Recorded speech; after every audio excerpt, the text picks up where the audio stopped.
iLogic. Salut tout le monde, je suis de retour avec la série de tutoriels iLogic et Logic Pro. Je vous présente 15 fonctions, soit les fonctions de région, le peak-mètre, les valeurs de déplacement et comment pousser une région ou un événement. Commençons avec les régions. Les régions sont des petites parties que vous avez soit coupées entre les locateurs avec le raccourci CTRL plus 2 fois. Évidemment qu'on a vu dans un autre tutoriel, ou c'est tout simplement des prises d'enregistrement que vous avez fait. Parce que chaque prise, chaque enregistrement que vous faites, ça crée une région. Donc, pour sélectionner une région, on peut tout simplement utiliser les touches début et fin. Sur le clavier étendu, c'est la section du milieu au-dessus des flèches. La section du bas, la touche du milieu, c'est la touche fin. Et celle juste au-dessus de celle-ci, c'est la touche début. Je vais sélectionner la piste 1 avec, bien sûr, la touche page précédente ou page suivante pour se déplacer de piste en piste. Attention, petite remarque, cette fonction ne vous énoncera pas le titre, le nom de la piste tout en le sélectionnant si la bibliothèque est ouverte. Donc, assurez-vous, si vous vous déplacez de piste en piste pour sélectionner la piste voulue, assurez-vous donc que la bibliothèque soit désactivée avec Y. Piste 1 analogue base 02, groupe 1 élément mis à jour. Voilà. Donc, la piste 1 étant sélectionnée, j'appuie une fois sur la touche fin. Évidemment, il ne se passe rien. Mais à l'écran, la région est sélectionnée. Maintenant, j'appuie sur la lettre R pour faire énoncer le nom de la région. Et il me dit rien du tout. Pourquoi? C'est tout simplement parce que le curseur est complètement au bout des régions de la piste en cours et que le curseur est tout simplement dans le vide.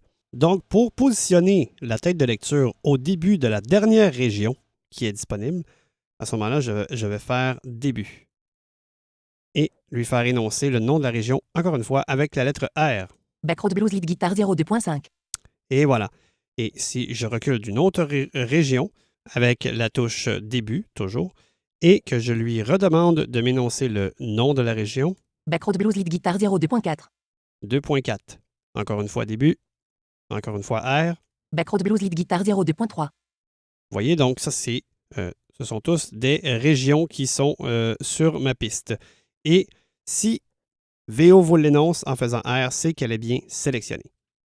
Maintenant, à partir de là, vous pouvez soit déplacer la région, la supprimer, la copier. Toutes les options sont possibles étant donné qu'elle est sélectionnée. N'oubliez pas que pour créer une région, vous n'avez tout simplement qu'à positionner vos locateurs à l'endroit voulu, le locateur de gauche et droit, et par la suite, faire la touche de raccourci CTRL plus 2 fois, et votre région sera créée automatiquement. J'utilise le OS High Sierra, donc c'est la raison pour laquelle je dois obligatoirement faire CTRL plus 2 fois. Il ne semble pas y avoir le même problème avec Sierra. Donc, c'est un problème qui vient de chez Apple qui, on l'espère, sera réglé bientôt. Pour connaître l'emplacement de la région sélectionnée, pour l'instant, iLogic n'offre pas de touche de raccourci. Il faut absolument aller sur la région en question et faire le raccourci VO Maj H, donc CTRL Option Maj H. Pour activer le muet de la région sélectionnée, on appuie sur Option Maj M. Et évidemment, pour faire énoncer l'état du muet de la région sélectionnée, on appuie sur Option Maj M 2 fois rapidement. Démonstration. Je vais commencer par me positionner sur la région voulue, donc Piste, groupe, entrée piste, groupe, j'interagis avec piste, je me décale vers la droite. piste, groupe. Piste, groupe, j'interagis. Entrée piste, groupe. Avec 4 CTRL éléments, Maj, piste flèche légende, bas toujours. On se décale vers la droite encore. Règle de temps, piste en tête, piste contenu, groupe. Piste contenu, on interagit avec VO Maj, flèche bas. Entrée piste contenu, groupe. Ici, tous nos pistes du projet, en fait, toutes les pistes du projet sont ici, mais c'est au niveau des régions. Donc, c'est la section dédiée aux régions. Vous pouvez vous déplacer de piste en piste avec VO flèche droite ou flèche gauche, tout en les sélectionnant. Par défaut, si vous vous déplacez de piste en piste avec votre touche de raccourci page précédente ou page suivante, automatiquement, la piste de région sera sélectionnée en même temps. Donc, c'est bien fait pour ça. Donc, on va aller Backroad Blues Lead Guitar. sur la piste numéro 2. On va interagir. Entrée Backroad Blues Lead Guitar 02. Et nous arrivons dans la liste des régions disponibles de la piste sélectionnée, donc la piste en cours.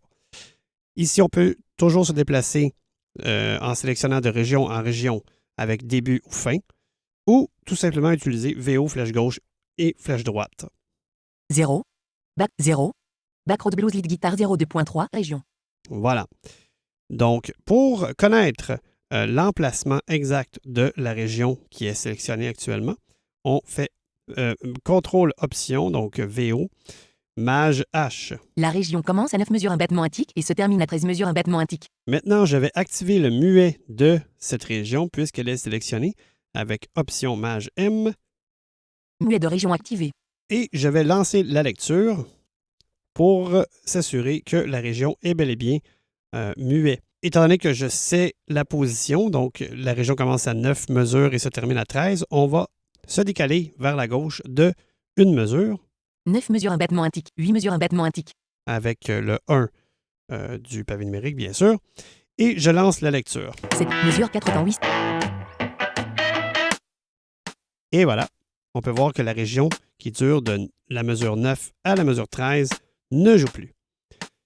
Et pour faire énoncer l'état du muet de la région sélectionnée, on appuie sur Option Maj M 2 fois rapidement. Muet de région activé. Maintenant, le picmètre. Le picmètre est très utile car il permet de faire énoncer le niveau des décibels, soit en lecture en temps réel ou en arrêt suite à une lecture. Ça vous permet, par exemple, de pouvoir effectuer des tests de son avant l'enregistrement pour être certain que votre niveau ne dépasse pas le 0. Le 0 étant le niveau maximum que l'on peut atteindre en digital. Démonstration. Je lance la lecture d'une piste en solo. 43. Et j'appuie sur la lettre L pour connaître en temps réel le niveau du décibel de ma piste. Moins 1,4 décibels. Moins 1,4 décibels. Il faut réinitialiser assez souvent le picmètre en faisant 2 fois L. Niveau de clip. Et voilà. 49 mesures, 48, 47 mesures un battement individuel. Moins 4,5 décibels. Moins 2,6 décibels. Moins 1,4 décibels. Moins 1,4 décibels. Moins 1,4 décibels. Donc, on peut voir qu'on se trouve toujours un peu sous le 0. Ça m'assure que je peux démarrer l'enregistrement puisque mon test de son est concluant. Je ne dépasse jamais le 0. Les valeurs de déplacement maintenant. On peut régler la valeur de déplacement avec les touches de raccourci CTRL Maj 1 du pavé numérique, CTRL Maj 2, CTRL Maj 3, 4 et 5.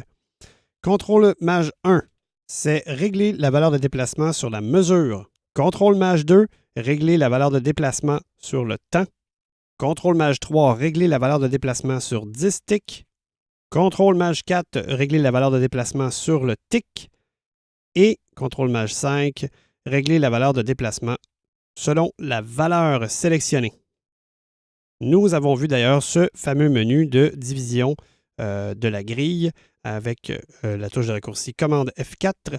Tous les choix vous sont offerts à cet endroit, donc tous ces choix offerts ne servent pas juste à se déplacer avec le 7 et le 8 du pavé numérique, déplacer la tête de lecture selon la valeur de division de la grille, mais aussi, on peut s'en servir pour les valeurs de déplacement. Ça nous offre une panoplie de choix à ce moment-là si on sélectionne la valeur de déplacement sur la division, puisque dans le menu de division de la grille, il y a beaucoup plus de choix.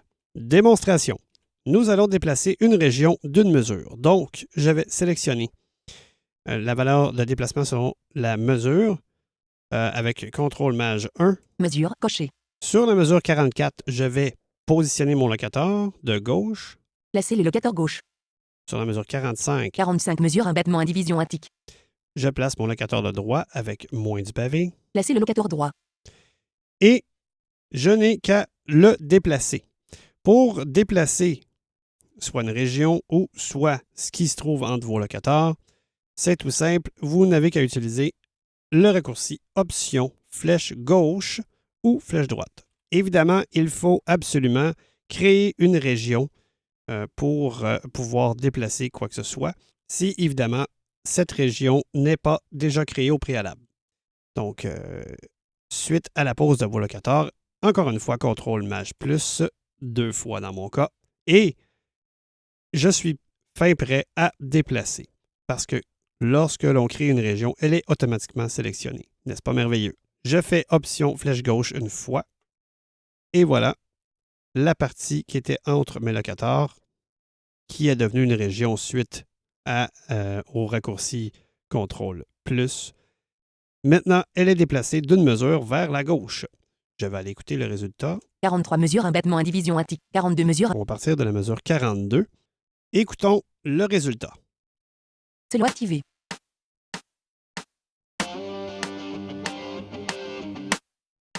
Et voilà, il y a une mesure de temps mort et ça reprend. Bon, voilà, si je ne suis pas satisfait du résultat et que je voudrais, par exemple, me déplacer d'un temps à la fois, je n'ai qu'à faire le raccourci CTRL Maj 2 du pavé numérique. Temps coché. Pour sélectionner le déplacement en temps et appuyer sur Option flèche droite 2 fois, exemple, et ma région se déplace vers la droite de 2 temps. Allons réécouter 40. Le résultat. C'est 40.